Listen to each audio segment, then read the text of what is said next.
To dock a Nintendo Switch second generation properly, first of all, just put your dock on the flat surface and with that Nintendo Switch second generation marking up to your face. And the same with your console screen up to your face. Now just put it like this. It's gonna swing to left, right side, but you have to just move it a little bit. And as you can see now, the screen will turn off and it's not gonna move anymore, even if you really want to move it out. That's how we can dock it properly.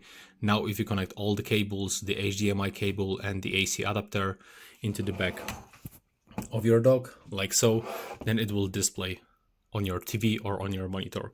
So just simply remember to move it left, right side. If it is like swinging, just move it a little bit to the right or to the left side. And that's basically it. You have to just align those things, the ports, the two dots, with this one inside. It's quite simple. Don't worry, just pull it inside. Put it inside, move it to the left or the right side, and it will be aligned properly.